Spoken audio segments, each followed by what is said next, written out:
Shin हारी गोफूड में एक एनर्जेटिक और डेडिकेटेड कर्मचारी हैं, जो एक प्रमुख फूड कंपनी है।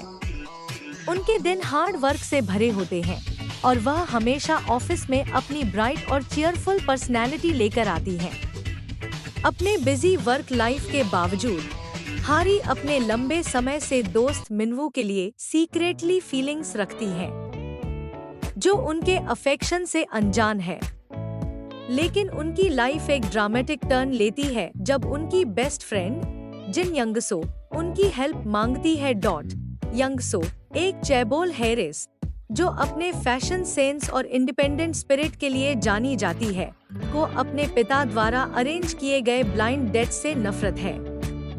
इस बार वह सेटअप से बचने के लिए खास तौर पर बेताब है और हारी को अपनी जगह जाने के लिए मनाती है। यंगसो हारी को एश्योर करती है कि उसे बस अजीब तरीके से एक्ट करना है ताकि वह डेट भाग जाए।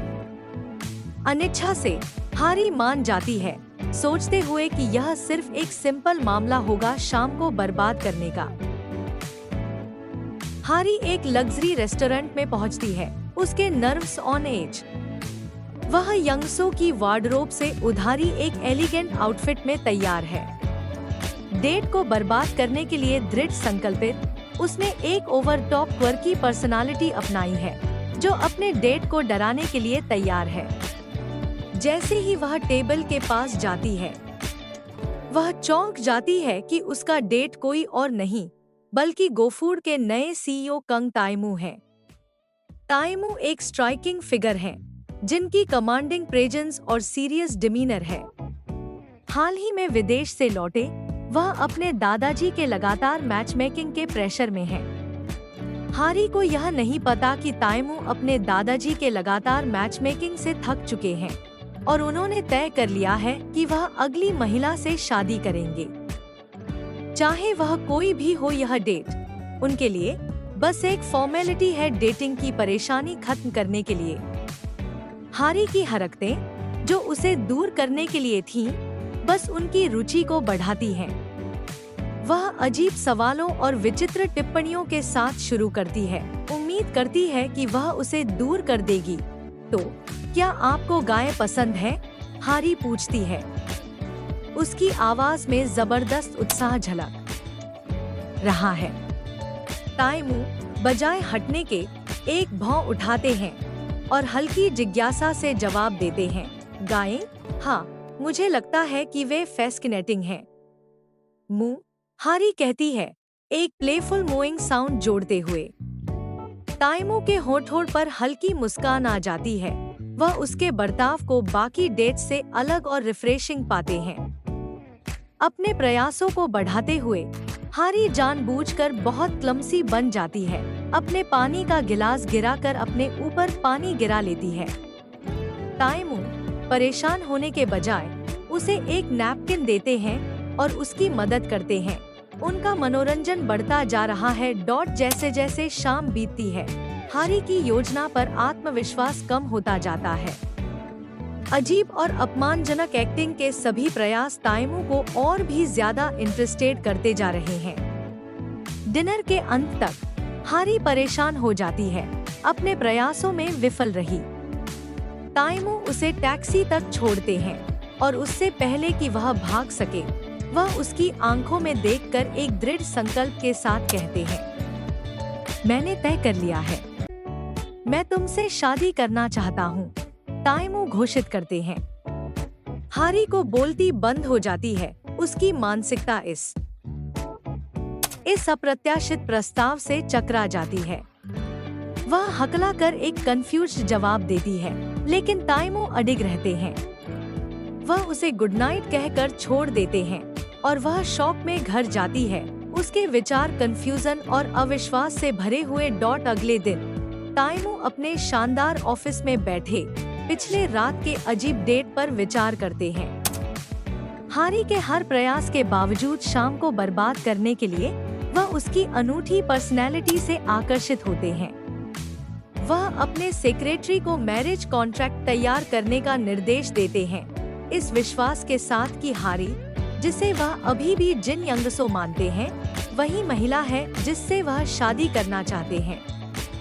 इस बीच हारी गोफूड में अपनी डेस्क पर बैठी है, पिछले रात की घटनाओं पर चिंता से भरी। उसे यंगसो का टेक्स्ट मिलता है जो डेट के बारे में जानने के लिए उत्सुक है। हारी अभी भी ताइमू के अप्रत्याशित प्रस्ताव से परेशान जवाब देती है कि डेट एक डिजास्टर थी, लेकिन उसने अपना टास्क पूरा कर लिया। वह आशा करती है कि स्थिति और नहीं बढ़ेगी और ताइमू उसकी रुचि खो देंगे। हालांकि उसकी चिंताएं और बढ़ जाती हैं जब उसके बॉस उसे बताते हैं कि सीईओ उसे देखना चाहते हैं। दिल की धड़कनें तेज होती हुई हारी ताइमू के ऑफिस की तरफ जाती है, अपने नर्व्स को शांत करने की कोशिश करती है। जैसे ही वह अंदर जाती है, वह ताइमू के शांत और संयमित व्यवहार से हैरान होती है। उसकी सबसे बड़ी हैरानी तब होती है जब वह उसे उसके असली नाम शिन हारी से संबोधित करते हैं, यह प्रकट करते हुए कि वह उसकी सच्चाई जान चुके हैं। उसका दिमाग तेजी से दौड़ता है क्योंकि वह समझने की कोशिश करती है कि उसने सच्चाई कैसे पता लगाई। ताइमू हल्की मुस्कान के साथ उसे बैठने और उनके भविष्य पर चर्चा करने के लिए आमंत्रित करते हैं। वह अपने वास्तविक इंटरेस्ट को व्यक्त करते हैं और अपने प्रपोजल को फिर से दोहराते हैं, जिससे हारी को अविश्वास और चिंता में डाल देते हैं। वह अपनी मुश्किल स्थिति के परिमाण से जूझती है, यह समझते हुए कि उसकी जिंदगी ने एक नाटकीय और अप्रत्याशित मोड़ ले लिया है। हारी की दुनिया उलट जाती है क्योंकि वह इस अप्रत्याशित सगाई से निपटती है। वह अपनी प्रोफेशनल लाइफ को अपने पर्सनल लाइफ की बढ़ती जटिलताओं के साथ संतुलित करने के लिए संघर्ष करती है। जैसे जैसे वह ताइमू को बेहतर तरीके से जानती है, उसे उसके व्यक्तित्व की लेयर्स का पता चलता है जो उसे हैरान कर देती हैं। उसके गंभीर बाहरी व्यक्तित्व के बावजूद उसके अंदर एक विचारशील और केयरिंग साइड है जो धीरे धीरे उसे पसंद आने लगता है। इस बीच ताइमू खुद को हारी की ऑथेंटिसिटी और चार्म से बढ़ते हुए मोहित पाते हैं। वह उसकी स्ट्रेट फॉरवर्डनेस और अपने लिए खड़े होने के तरीके की सराहना करते हैं, ये क्वालिटीज जो उनकी दुनिया में दुर्लभ हैं।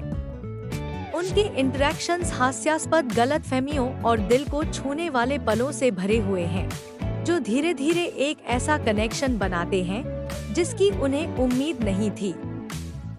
जैसे जैसे सीरीज आगे बढ़ती है, हारी और ताइमू का रिश्ता कॉर्पोरेट इंट्रीग और पारिवारिक अपेक्षाओं की पृष्ठभूमि के बीच विकसित होता है। हारी को किसी और के रूप में प्रिटेंड करने की चुनौती का सामना करना पड़ता है, जबकि ताइमू के लिए अपने बढ़ते फीलिंग्स को हैंडल करना भी मुश्किल होता है। दूसरी ओर ताइमू को अपने सीईओ के रूप में जिम्मेदारियों और अपने दादा के द्वारा रखी गई अपेक्षाओं के जटिलताओं को नेविगेट करना होता है। हास्यपूर्ण और नाटकीय घटनाओं की एक सीरीज के माध्यम से हारी और ताइमू आत्मखोज, प्रेम और व्यक्तिगत विकास की यात्रा पर निकलते हैं। उनकी कहानी रोमांस और कॉमेडी का एक आकर्षक मिश्रण है, जो कॉर्पोरेट कोरिया की डायनामिक दुनिया के खिलाफ सेट है, जिससे बिजनेस प्रपोजल एक मजेदार और आकर्षक ड्रामा बन जाता है। आई होप आपको ये वीडियो पसंद आया होगा। जाते जाते शाश ग्राफिक नॉवेल्स को सब्सक्राइब करना ना भूले। तब तक के लिए ओके बाय।